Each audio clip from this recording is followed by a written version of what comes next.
in Österreich, kann man sagen, wirklich eine wunderbare, schöne Idee. Und ich habe mir das immer gewünscht, Hour of Prayer mal draußen zu machen, irgendwo in der Idylle. Ja, wir haben eine Decke, es ist ein bisschen kalt, kann man wirklich sagen, aber es ist ein Vorrecht, gell, Susanne, einfach mit uns zusammen die Zeit verbringen zu dürfen. Das ist wirklich ein ganz, ganz großes Vorrecht, oder? So eine richtige Christmas Experience, eine Weihnachtszeiterfahrung. Und das wünschen wir uns heute für Hour of Prayer, wenn wir wieder mit auch einer Geschichte aus der Bibel, aus der Weihnachtsgeschichte beten, dann wünschen wir uns, dass es eine Weihnachtserfahrung und ein Weihnachtserlebnis wird. So, und der Schnee ist für mich immer so eine Bedeutung. Als Kind freut man sich an den Schnee, den ersten Schneemann. Man berührt es, ist kalt, aber für mich auch ein Bild, dass Gott alles weiß macht. Wenn etwas blutrot ist, sagt die Bibel, wie Scharlach, dann macht Gott etwas schneeweiß.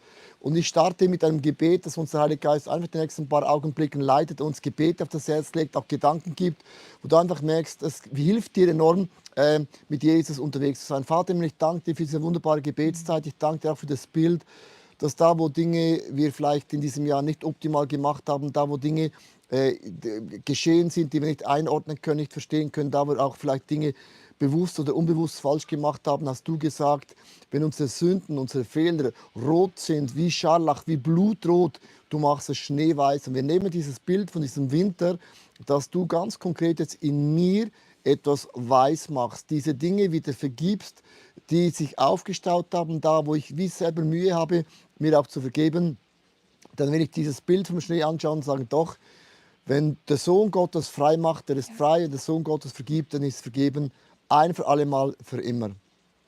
Amen. Amen. Also gell, es ist ja nicht immer so einfach das auch anzunehmen, weil manchmal haben wir das Gefühl, ich habe es nicht verdient, ich habe es ja verbockt, es ist zu einfach. Vergebung ist eben in dem Sinne nicht ganz einfach. Es hat Jesus alles gekostet. Er hat den Preis bezahlt und den müssen wir nicht mehr bezahlen. Aber heute möchten wir von der Kurzpredigt vom Sonntag, vom Christmas Experience, diesen Gedanken nehmen, von diesem Kreislauf. Ich möchte ganz kurz erklären und geben diese Details hinein. Am Anfang hat man im Leben Erwartungen und dann werden die manchmal nicht genauso erfüllt. Und dann ist man enttäuscht. Wenn man enttäuscht wird, dann zieht man sich zurück. Dann ist man bitter. Und wenn man bitter ist, hat man eine Chance, entweder man erneuert sich oder es gibt diesen Teufelskreis, sorry für dieses negative Wort, aber es beginnt dann noch schlimmer. Ich möchte mit euch zusammen einfach die Weihnachtsgeschichte in diesen 5 Aspekten zusammen anschauen. Susanne, das erste, kannst du mal das reinbringen, das ist die Erwartung, dass man auch in der Weihnachtsgeschichte sehr, sehr gut sieht. Ja, und ich finde es spannend, Leo. Die Weihnachtsgeschichte hat ja so viele verschiedene Personen, die darin vorkommen. Und lass uns mal heute diese 5 Punkte, die du gebracht hast in der Message und jetzt auch vorher, unter dem Gesichtspunkt anschauen. Wie hat denn Herodes reagiert und wie hat Maria reagiert? Und das sind genau die 2 Arten, wo wir uns entscheiden können. Jeden Tag, vielleicht sogar mehrmals täglich entscheiden können, wollen wir reagieren wie Herodes oder wollen wir reagieren wie Maria? Der erste Punkt, das sind die Erwartungen. Und Maria hatte ja wahrscheinlich Erwartungen an ihre Zukunft, weil sie war verlobt mit Josef, es hat alles rosig ausgesehen. Auch Herodes hatte Erwartungen, er war ja König über ein Teil von Israel oder über ganz Israel, so geschichtlich kenne ich mich jetzt nicht aus. Und dann kommt diese Botschaft vom Engel an Maria, wo es heißt in Lukas 1, Vers 28, der Engel kam zu ihr und sagte, sei gegrüßt Maria, der Herr ist mit dir. Er hat dich unter allen Frauen auserwählt. Und das tönt ja so romantisch. Also jemand käme jetzt zu dir und würde sagen, hey, sei gegrüßt, du bist auserwählt. Genau dich habe ich gemeint. Das tönt so romantisch. Aber damit kommt auch etwas Herausforderung für Maria. Und bei Herodes war es der Moment, als die Sterndeuter kamen und sagten, hey, ein neuer König soll da geboren sein. Wir haben seinen Stern aufgehen sehen. Und Herodes sagt, ja, also hallo, meine Kinder, ich bin zu alt, ich habe kein Baby jetzt gerade mit meiner Frau zur Welt gebracht. Und das sind so die Erwartungen, die man hat. Genau, und Erwartungen sind mega wichtig, weil es gibt keinen Menschen ohne Erwartungen. Und du weißt im Leben, es gibt ja diesen Satz, wenn du Gott zum Lachen bringen willst, mach einen Plan. Aber nichtsdestotrotz, man hat einen Plan. Und ich möchte den Gedanken mit dir zusammen beten, weil du hast Erwartungen. Das ist auch wichtig und richtig so, weil in der Schöpfung heißt ganz am Anfang, die Erde war wüst, leer im Chaos. Da war nichts dran. Und Gott, er hat nicht einfach ein Wort gesprochen, es wurde, sondern Gott hat schon ein Bild gehabt, wie es sein sollte. Er hat eine Erwartung gehabt. Und dann sagte er zu Adam und Eva, ich habe eine Erwartung, dass ihr aus der Welt etwas macht. Und dieses Machen, etwas bewegen, etwas schöner machen, das ist göttlich in uns drin. Das hat nichts mit dem zu tun, du willst dich beweisen, wie groß ist dein Ego. Und ich glaube, manchmal im Leben, wenn man so lange unterwegs ist, kann sein, dass ein oder andere ist nicht so rausgekommen, wie man gedacht hat. Aber ich möchte mit dir zusammen das kurz erklären. Wir haben Erwartungen und die sind wichtig und richtig, muss man auch in die Augen schauen. Ich sage, es gibt so eine Wunschbox. Man bringt die Wünsche Gott. Ich sage immer, die Wunschbox, die bringt man Gott. Man muss es nicht dann schon filtern, ja, nein, sondern man bringt diese Wünsche.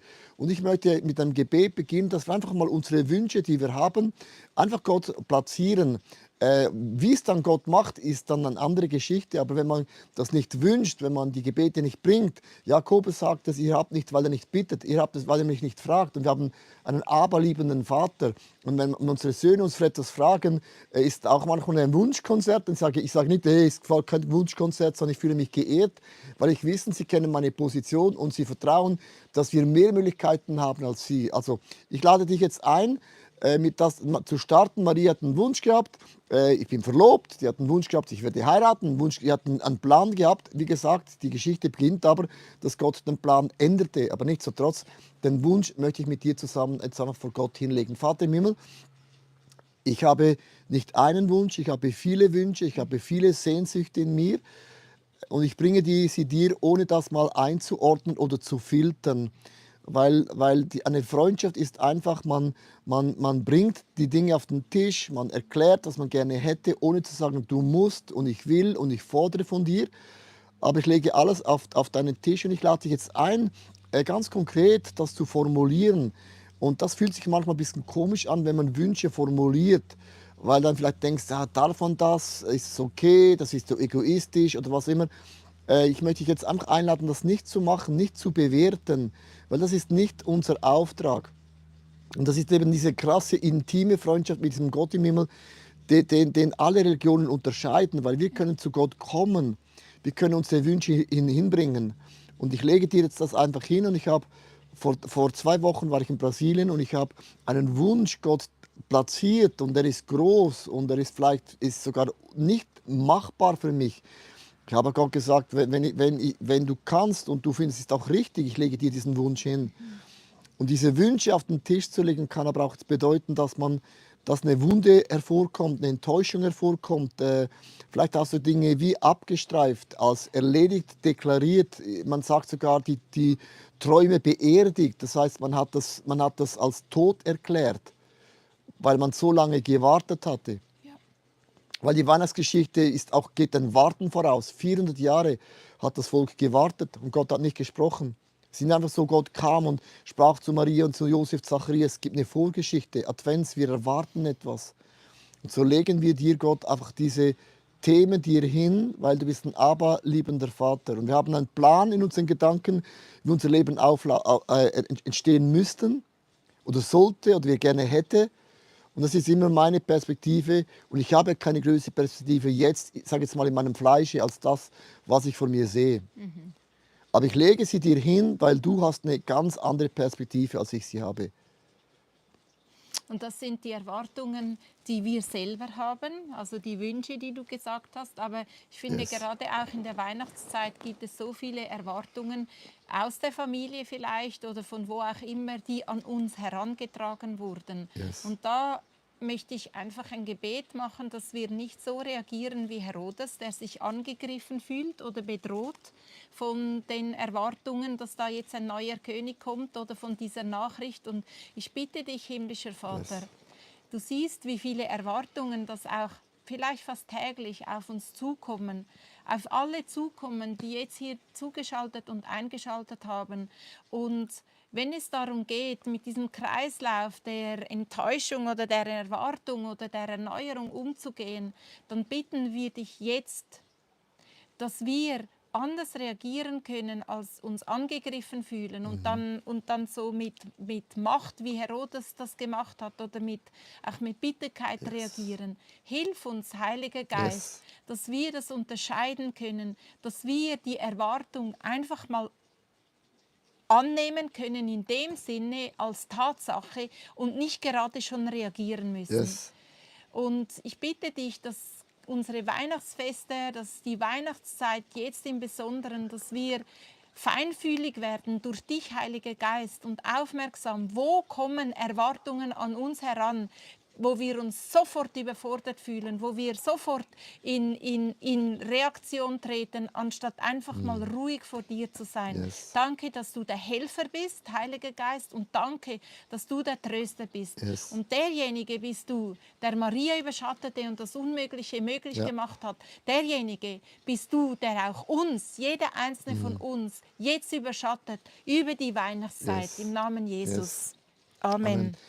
So bei der Erwartung, Susanne, so Gebet, das ist mir wirklich noch einen Gedanken in den Sinn gekommen. Gott war ein anderer Gott als alle Völker. Sie hatten einen unsichtbaren Gott. Gott hat gesagt, ich bin euer Gott, ich leite, ich führe euch, ihr werdet mich nicht sehen.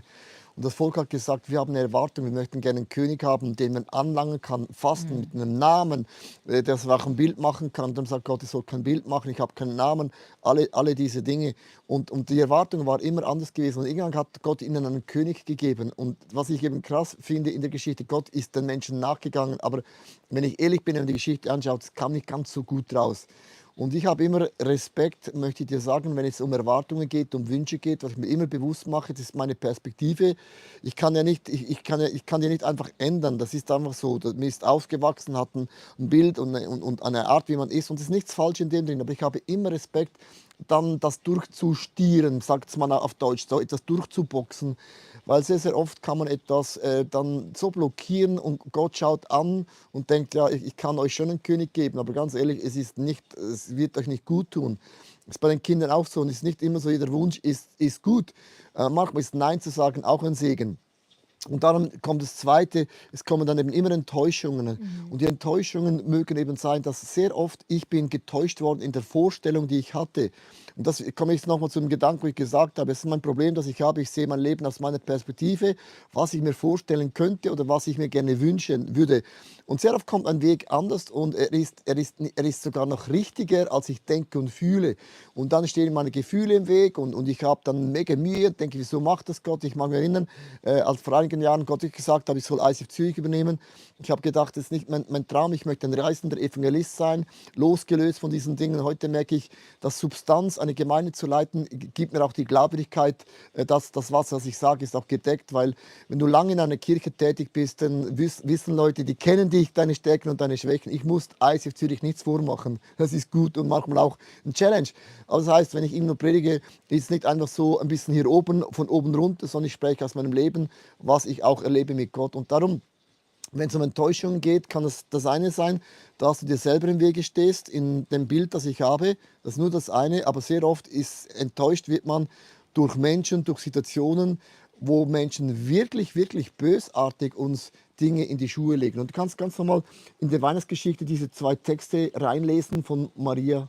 Ja, genau. Also Maria hätte ja enttäuscht sein können, dass sie jetzt in ihren Vorstellungen unterbrochen wurde. Aber sie hat gesagt, was wir in Lukas 1, Vers 38 nachlesen können. Ich will mich dem Herrn ganz zur Verfügung stellen, antwortete Maria. Alles soll so geschehen, wie du es mir gesagt hast. Und Maria hat das einfach angenommen. Sie hat es angenommen. Josef hat gekämpft, weil Josef hat gedacht, es kann gar nicht sein, dass sie schwanger ist ohne mich. Das ist nicht möglich. Und jetzt möchte ich noch ganz kurz einen Teil da sagen. Wenn Leute sagen, ich kann nicht glauben, dass eine Jungfrau schwanger wird, das ist gar nicht möglich, ohne das zu tun von einem Mann, von einem Samen. Ist ganz, ganz einfach. Ich will das in einem Sonntag erklären. Wenn es ist historisch bewiesen, dass Jesus ist von den Toten auch verstanden nach 3 Tagen. Es ist historisch dokumentiert, nicht von Menschen, die gläubig sind. Von außen wurde es niedergeschrieben, von Römern. Kann man nachlesen in den Quellen. Die haben gesagt, er war wieder da nach 3 Tagen. Das Grab war bewacht. Es gab keinen Show-Effekt. Also wenn Gott Jesus von den Toten auferwecken konnte, er ist nicht gebunden an Zeit, an Raum, Er kann Leben wieder generieren aus nichts. Dann ist die Jungfrauengeburt von Jesus nicht ein größeres Wunder, als Jesus wurde von den Toten auferstanden. Und darum, Josef hat gedacht, das kann nicht sein, die ist fremdgegangen. Du hast zwei komplett verschiedene Geschichten. Maria hat gesagt, okay, ich bin vielleicht enttäuscht, ich habe es anders vorgestellt, aber ich sage ja zu dem. Interessant. Josef hat gekämpft, eine ganze Nacht. Und was ich interessant finde, Geschichte, Josef hat gewusst, wie weit kann er gehen bei Josef und hat eingegriffen. Gott greift immer ein, in entscheidenden Moment, damit wir nicht einfach abdriften und einen ganz, ganz falschen Weg gehen. Eben, aber Josef, der hat das zugelassen. Es gibt verschiedene Arten, wie man auf diese Dinge reagieren kann. Was wäre passiert, wenn Herodes gehorcht hätte und gedacht hätte, wenn da ein König kommt und das so etwas Spezielles ist, und sein Herz Gott gegenüber geöffnet hätte. Offensichtlich hatte er auch eine Zuneigung zum Volk, zu den Juden. Ich habe gelesen, er war selber Jude. Also was wäre geschehen, wenn Herodes dass sein Herz geöffnet hätte, dieser Botschaft gegenüber. Er hat ja dann die Sterndeuter kommen lassen und sie haben die Schriftgelehrten und die haben ihm gesagt, ja, es steht in den Schriften, in Bethlehem soll ein König geboren werden. Was wäre passiert, wenn Herodes sein Herz geöffnet hätte, anstatt direkt auf Angriff, anstatt direkt, okay, mit Macht reagiert, da muss ich was dagegen tun. Und lass uns genauso beten, dass wir unser Verhalten reflektieren können und einfach sagen, okay, ich nehme es an, ich lasse es mal da stehen und anstatt selber einzugreifen und zu reagieren, lasse ich Gott noch mal sprechen, wie er zu Josef gesprochen hat. Also es ist hochinteressant, es gibt Enttäuschungen, die sind verursacht, weil ich einen Fehler mache. Es können andere Menschen sein, es können Wege sein bei Josef, was er nicht begreift. Maria hat gesagt, ja, Herodes, interessant, es gibt immer irgendjemand, irgendwann in deinem Leben, der deinen Job nimmt. Immer, immer. Das heißt, das ist auch etwas, man ist enttäuscht, dass man plötzlich nicht mehr den Job hat, die Position hat, den Applaus, was auch immer. Das ist auch interessant. Herodes konnte mit dem nicht dealen, aber irgendwann geht man auch von dem. Da ist man enttäuscht, dass plötzlich man nicht mehr diesen Job hat und Leute dann plötzlich sagen, ja, die Firma und deren bla bla. Also, wir haben viel gesprochen. Ich glaube, Susan, wäre gut, du würdest einfach beten. Ich habe das am Sonntag so erklärt, man legt die Enttäuschung Gott nieder und man legt es ihm nieder. Und dann ist es klar, wenn man das niederlegt, ist das Gebet ist ein Dialog. Also man legt es nieder, was uns verletzt und enttäuscht. Das können Personen und auch Menschen sein. Das kann man Gott genauso sagen. Auch der Wut und die Not. Aber dann ist man ruhig, weil man hört dann auch, was ist mein Anteil, also jetzt ein bisschen Anteil. kalt, mein Anteil in der Geschichte. Maria hat gesagt, ja, ich mache das und Josef hat gekämpft und Herodes wollte angreifen. Ja, Lass uns himmlischer beten. Vater, hier sind wir und du siehst unser Leben. Jede einzelne Person kennst du und unser ganzes Leben ist dir vertraut. Und anstatt jetzt wie Herodes die Sache selber in die Hand zu nehmen und gegen die Enttäuschung zu kämpfen oder gegen den zu kämpfen, der uns enttäuscht hat, bitten wir dich, Heiliger Geist, dass du zu uns sprichst. Jesus, dass du dich offenbarst in diese Situation hinein, dass wir mehr sehen können, als wir mit den natürlichen Augen und mit unseren Gefühlen wahrnehmen können. Wir öffnen unsere Gedanken für deine Gedanken, dass wir deine Sicht bekommen, dass wir Offenbarungen von dir bekommen. Und du hast gesagt im Jesaja oder im Jeremia 31, Vers 3, rufe zu mir, dann will ich dir antworten und dir große und unfassbare Dinge zeigen, von denen wir nichts wissen und auch nichts wissen können. Und wir sind möglicherweise in vielen Situationen oder in einer spezifischen Situation so unwissend wie Josef, versuchen das auf eigene Art und Weise zu lösen, die Enttäuschung. Und jetzt bitten wir dich da hinein, sprich du, offenbare du dich, Jesus Christus. Ja. Lass Weihnachten geschehen, lass dich in deine Sicht in diese Situation hineinkommen. Das beten wir im Namen Jesus. Ja. Und Dinge loszulassen, den Enttäuschung auf den Tisch zu legen. Ich habe ja erklärt, waren es niemanden, waren Personen und Situationen. Und es geht mir nicht mal darum, auch wenn ich das bei Gott die Namen gesagt habe, sind nicht die Personen das Problem. Das ist interessant. Das ist gar nicht der Punkt. Die haben nur bei mir etwas ausgelöst. Es hätte auch jemand anders sein können. Und wenn man lange unterwegs ist, merkt man immer, es ist immer jemand, löst was aus. Und dann geht man und sagt, du hast nicht gut kommuniziert, du hast das und das nicht richtig gemacht. Das mag alles stimmen, das ist gar nicht der Punkt. Sondern Gott gebraucht manchmal auch solche Menschen, damit unser Herz größer wird. Ich kann es nicht anders sagen, weil Paulus hat gesagt, unser altes Fleisch, unser altes Ego ist gekreuzigt. Es lebt nicht mehr in uns. Und jedes Mal, wenn ich beleidigt bin, merke ich, oho, da ist noch mehr altes Fleisch in mir, als ich mir gerne hätte. Und ich spreche da ein bisschen so halt einen theologischen Begriff mit altem Fleisch. Du weißt, was ich meine, der alte Mensch in mir. Und manchmal gebraucht Gott gewisse Menschen, Situationen, bewusst oder unbewusst, also immer, um in mir etwas größer zu machen. Und das ist nicht ganz immer einfach. Darum ist es wichtig, dass es nur nicht die Person angreifst. Und es ist auch wichtig, wenn du merkst, das geht mir alles zu schnell, kannst du es auch so machen, dass die Person wie auf eine Anklagebank setzt oder auf einen Anklagethron und ihn einfach mal anklagst, wie in einem Gericht und einfach mal alles sagst, was in dir drin ist. Ja. Der Punkt ist, es muss aus dir rauskommen. Und das hat gar nicht mit dem zu tun, dass man die Leute dann total kaputt macht. Weil der gleiche Gott, der mich tröstet, ist der gleiche Gott, der auch die Person tröstet, die mich bewusst oder unbewusst verletzt hat. Das Dritte in der Geschichte, Susanne, ist dann auch, man zieht sich zurück. Wenn man nicht vergibt, ich weiß, es ist nicht ganz einfach, wenn man nicht vergibt, man zieht sich zurück. Und das sehe ich bei vielen Menschen, die haben sich zurückgezogen. Und zwar, man hat nicht angegriffen, man hat das runtergeschluckt, man hat das wie akzeptiert, aber innerlich hat man sich getrennt von etwas. Getrennt von einer Kirche, getrennt von Gott, getrennt von Freunden, getrennt, man lebt zwar zusammen in der Familie, aber ist innerlich eigentlich schon, hat man sich verabschiedet. Und das sehe ich bei mega vielen Leuten. Der Rückzug geschieht immer, weil wenn du enttäuscht bist, du musst reagieren. Es gibt nur zwei Arten, nach vorne oder zurück. Nach vorne heißt, ich vergebe, ich lerne und zurück heißt, ich bin Rückzug, ich bin enttäuscht und verletzt. Ja, und es gibt, wie du gesagt hast, entweder wir reflektieren darüber oder wir ziehen uns einfach zurück. Und ich liebe die drei Möglichkeiten, die wir darin haben. Du hast es so schön gesagt am Sonntag. Man kann weise reagieren, wenn wir uns reflektieren in dem drin, dann wird die Enttäuschung zu einer Lektion, wo wir etwas daraus lernen können. Und ich habe direkt am Sonntag mit jemandem gesprochen, die genau das erlebt hat.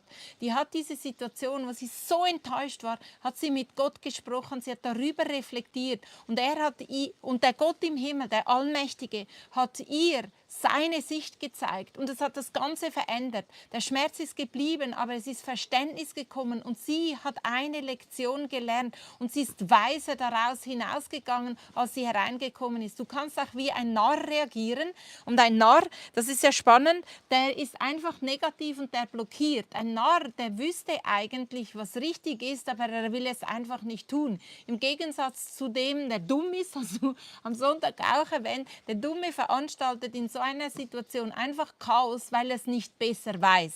Aber der Narr, der weiß es und reagiert trotzdem nicht richtig. Man sagt eben auch verletzten Menschen. Das ist eigentlich der gleiche Satz wieder. Ja. Und die sind dann wirklich zerstörerisch. Und das ist krass.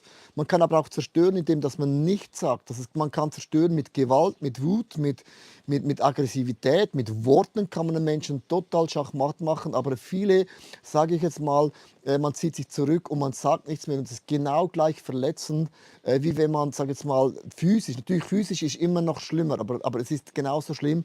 Und ich möchte mit dir einfach jetzt beten, weil ich habe mich, und ich habe das gesagt, auch mich bei gewissen Menschen und Situationen habe ich mich zurückgezogen und habe auch gesagt, ich schaue nicht mehr für den Bereich in unserer Kirche, sondern andere, ist mir egal, weil Leute sagen ja immer, es geht immer alles nur, was du willst.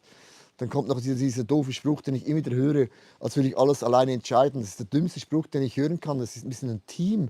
Dann kommen solche Sätze, weil Leute sagen Dinge, sie haben keine Ahnung von der Komplexität und dann verletzt mich das noch mehr. Und jetzt merkst du, bin ich ein bisschen am Erklären, was in mir abgeht und denke, ja, weil Leute immer das bilden und das und jenes. Und dann ziehe ich mich zurück und weißt du, was mich am meisten freut? Ist der Teufel.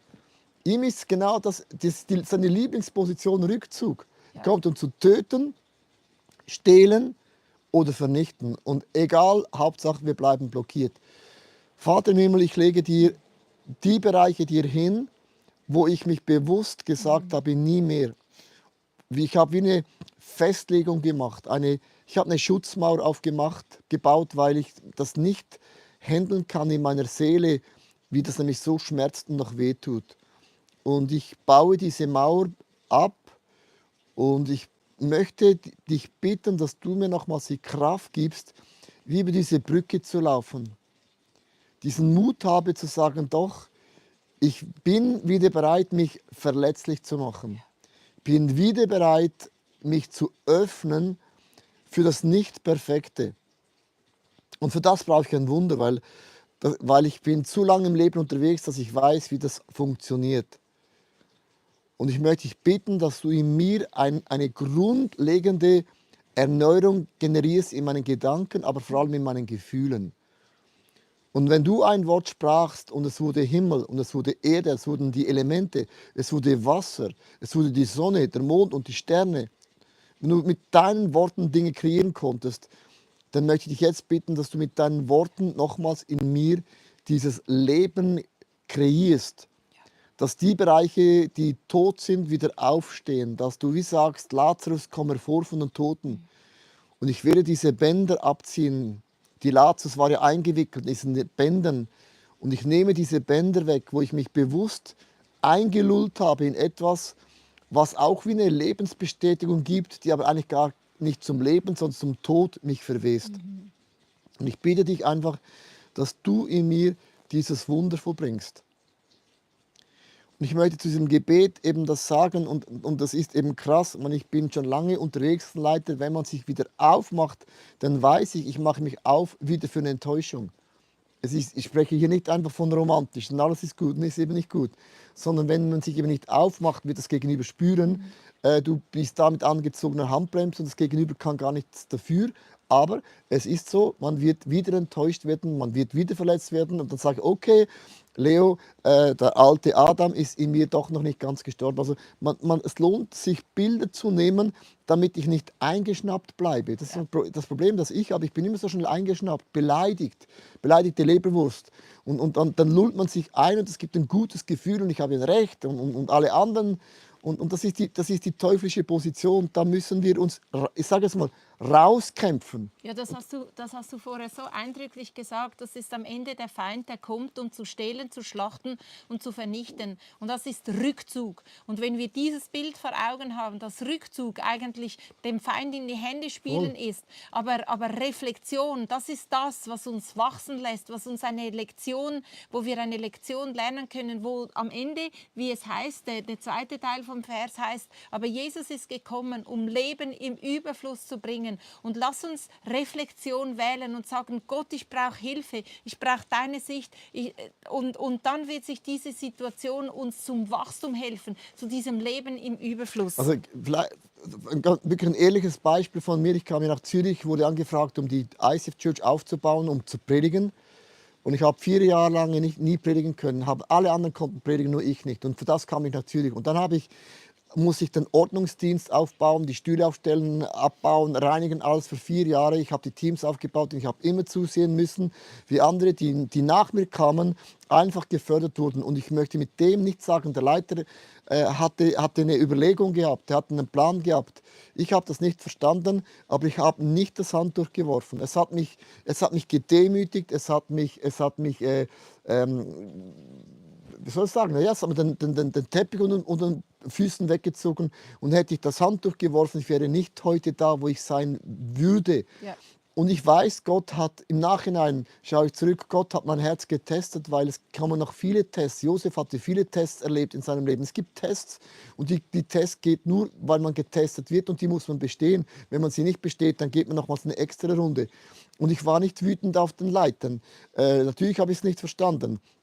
Aber das sei mir etwas, das erst mal wie ein roher Diamant, der jetzt erst mal geschliffen werden muss. Und du hast es im Leben immer wieder, dass Leute nach dir kommen, die werden einfach gefördert und du stehst da. Und ich sehe, so oft sind dann Leute beleidigt von der Leiterschaft, von der Struktur, statt sich die Frage auch stellen, was ist dann mein Anteil? Man sieht immer nur beim anderen die Schuld und das funktioniert nicht so. Ich sage in einer Ehe auch, so ein Mann kommt und sagt, meine Frau hat das und das gemacht. Dann musst du wissen, ein Ohr gehört dem Mann und das andere Ohr gehört der Frau. Und angenommen, der Mann ist 99% schuldig, dann ist die Frau 1% schuldig, das heißt, sie ist genauso schuldig. Und da kann man nicht werten, weil Schuld ist Schuld. Und dann kann die Frau sagen, okay, ich muss das 1% lernen. Und das ist etwas, was ich immer wieder leider nicht feststelle, dass Leute sagen, was ist denn mein Learning? Was ist denn mein Anteil? Was ist denn das, was Gott in mir bewirken wird, oder? Und dann, wie gesagt, weil Eisen schleift Eisen und Diamant entsteht durch Schleifen. Und dann irgendwann beginnst du zu funkeln und sagen Leute, ja gut, der hat schon immer gefunkelt. Und jemand sagt, nein, ich war eines Tages in der Erde drin. Niemand hat mich gesehen. Jemand hat mich da rausgegraben. Jemand hat mich abgeputzt. Jemand hat mich geschliffen. Jemand hat mich kleiner gemacht. Jemand hat mich verkauft. Und jetzt funkle ich. Also ich möchte einfach sagen, Rückzug ist immer wieder, wenn man nicht bereit ist, auch zu überlegen, zu sagen, was ist denn mein Anteil? Und wirf nicht das Handtuch. Weil das Schlimmste, was passiert, ist einfach, ein alter Adam wird verkleinert oder die alte Eva, sage ich es mal. Und das ist logisch, tut weh. Ja, und Maria ging ja auch nicht in Rückzug, sondern sie ging in Reflexion. Sie hat sich zu Elisabeth, ihrer Verwandte, zurückgezogen. Und das Spannende ist, der 4. Punkt ist dann Vergebung statt Bitterkeit. Und da bei Elisabeth in der Reflexion steht in Lukas 1, Vers 46 und 47, da begann Maria Gott zu loben. Von ganzem Herzen preise ich den Herrn. Ich freue mich über Gott, meinen Retter. Und aus der Reflexion heraus kann sie Gott loben und reagieren mit Vergebung anstatt mit Bitterkeit. Ja, lass uns ein Gebet für das beten, weil es ist wirklich, wirklich, kannst für mich nur selber sagen, ich hab jede Woche 1, 2, 3, 4 Momente, wo ich denke, wenn ich jetzt nicht achte, kann ich nicht anders sagen, dann hängt das bei mir an. Und du weißt, was Anhängen macht, Rückzug und Bitterkeit. Und es geht schneller, als man denkt, weil wir sind ja nicht einfach in einer perfekten Welt drin. Wir sind umgeben von einer sündigen, gefallenen Natur. Sogar die Schöpfung schreit, seufzt nach der Erlösung. Also nicht nur wir Menschen, sondern die Natur sagt auch, es ist alles durcheinander gekommen. Und du kannst ein Gebet beten, Susanne, dass Gott uns, ich bete immer, Gott, hilf mir, dass ich nicht mir selber das Bein stelle, dass ich nicht einfach über das stolpere. Ich bin jetzt so weit gegangen in meinem Leben, ich habe so viel erlebt und das nicht einfach in diesen Metern, wo ich wieder bin, stolpere, nur weil irgendetwas einfach nicht mir in meine Situation passt. Ja, hilf uns, Heiliger Geist, dass wir loben können, dass wir vergeben können und nicht in Bitterkeit enden. Bei Herodes sehen wir, dass Bitterkeit, der hat dann alle Zweijährigen und Jünger umgebracht in Bethlehem. Das ist seine Reaktion und das war nicht das erste Mal und vielleicht auch nicht das letzte Mal, dass er so reagiert hat. Er hat viele Menschen umgebracht. Heiliger Geist, hilf du, dass wir vergeben können und einfach da nochmal auch die Enttäuschung abgeben können. Die Enttäuschung gegenüber Menschen, dass wir Menschen loslassen können und Vergebung aussprechen können, damit wir wieder frei sind zu loben. Und vielleicht müssen wir zuerst einfach loben, damit wir vergeben können. Ja. Und du hilfst uns, Jesus, weil du bist der am Kreuz gesagt hat, Vater, vergib ihnen, denn sie wissen nicht, was sie tun. Du hast uns gelehrt, wie wir vergeben sollen. Du bist uns da vorausgegangen. Du hast uns den Weg für Vergebung auch frei gemacht. Und wir schauen auf dich in den Situationen, wo wir so enttäuscht wurden und die Enttäuschung uns bitter gemacht hat. Und es ist nicht zu spät.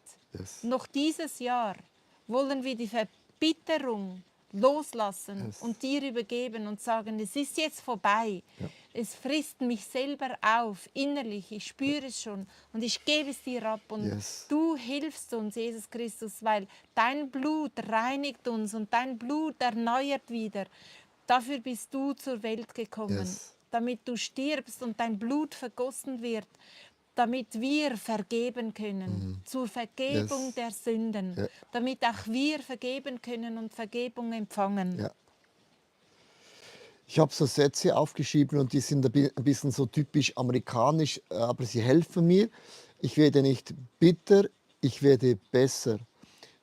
Kann ein Stolperstein sein. Nein, ich stehe drauf, es wird meine Treppe. Mein größter Chaos wird zu meiner größten Botschaft. Mein Mess becomes my message. Und das sind so Slogans oder Menschen haben es böse gemeint, wie bei Josef, aber Gott hat das Gutes daraus gemacht. Oder es ist wie ein Setup wird zu einem Setback. Das ist Naja, umgekehrt. Ja, das verwechsel ich immer wieder. Aber ich möchte einfach mit diesen Slogans die ich oft auch verwende, hilft es mir, mich zu sagen, es ist eine Entscheidung. Wirklich, es ist eine Entscheidung und sie ist manchmal hart. Und ich spreche nicht von da easy peasy Vergebung, weil Jesus hat nicht im Kreuz gesagt, ja Vater, vergib ihnen. Das war ein Schrei.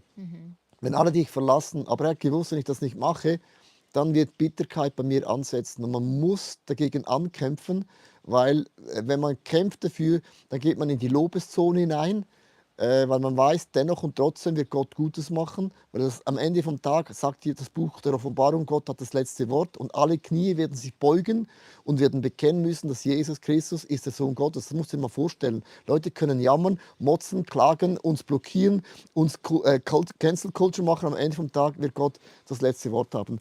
Und Der, jetzt kommt die Erneuerung, oder? Und das ist wichtig. Das Letzte ist, jetzt kommt eben genau schon das, was ich schon gesagt habe. Es ist eine Entscheidung. Entweder ich erneuere etwas oder es wird zu einem teuflischen Kreis, es gibt kein anderes Wort, weil dann gehst du in einen Strudel rein, der zieht dich gewaltig nach unten und da gehören wir nicht hin. ja, und stell dir mal vor, da kommt ja Maria mit dem 8 Tage alten Jesus in den Tempel und sie treffen Simeon. Und Maria hat ja offensichtlich daran gearbeitet, dass sie die Auserwählung angenommen hat und die Enttäuschung, muss sie damit umgegangen sein, Rückzug, nein, Reflexion anstatt Rückzug und dann Versöhnung, Vergebung und dann kommt ja das Gleiche wieder. Also sie wird wieder enttäuscht, weil bei Lukas 2, Vers 34 und 35 lesen wir von der Begegnung, die sie mit Simeon hatten, dem alten Mann, der wusste, dass er nicht stirbt, bevor er den Erlöser gesehen hat. Und Simeon steht, da segnete sie und sagte dann zu Maria, Gott hat dieses Kind dazu bestimmt, die Israeliten vor die Entscheidung zu stellen, ob sie zu Fall kommen oder gerettet werden. Durch ihn setzt Gott ein Zeichen, gegen das sich viele auflehnen. Also es ist nicht so positiv, nicht einfach so, wow, jetzt ist alles gut, sondern sie spürt in diesen Worten schon, dass es eine Herausforderung wird, weil Menschen sich entweder auf diese Seite oder auf diese Seite stellen. Und zum Schluss sagt er, der Schmerz darüber wird dir wie ein Schwert durchs Herz gehen. Und da beginnt der Kreislauf wieder von vorne. Also sie ist gewachsen, könnte man so sagen, in diesen Schritten. Aber das war nicht das letzte Mal, dass sie enttäuscht wurde. Jetzt könnte sie wieder enttäuscht sein darüber, dass sie so ein Kind auf die Welt bringt, dass sie so vielen Herausforderungen ausgesetzt ist. Aber sie hat gelernt, in diesen Herausforderungen zu wachsen. Und genau das ist das, was wir uns wünschen, was wir jedem von uns wünschen, dass wir in den Herausforderungen oder in diesen Enttäuschungen wachsen, weil sie, wie du es gesagt hast, es kommen wieder Enttäuschungen, aber es sind gedacht für Lektionen zum Wachstum. Das ist der Glaube, den wir haben. Also ich habe diese Weihnachtsgeschichte schon gefühlt sehr oft gelesen.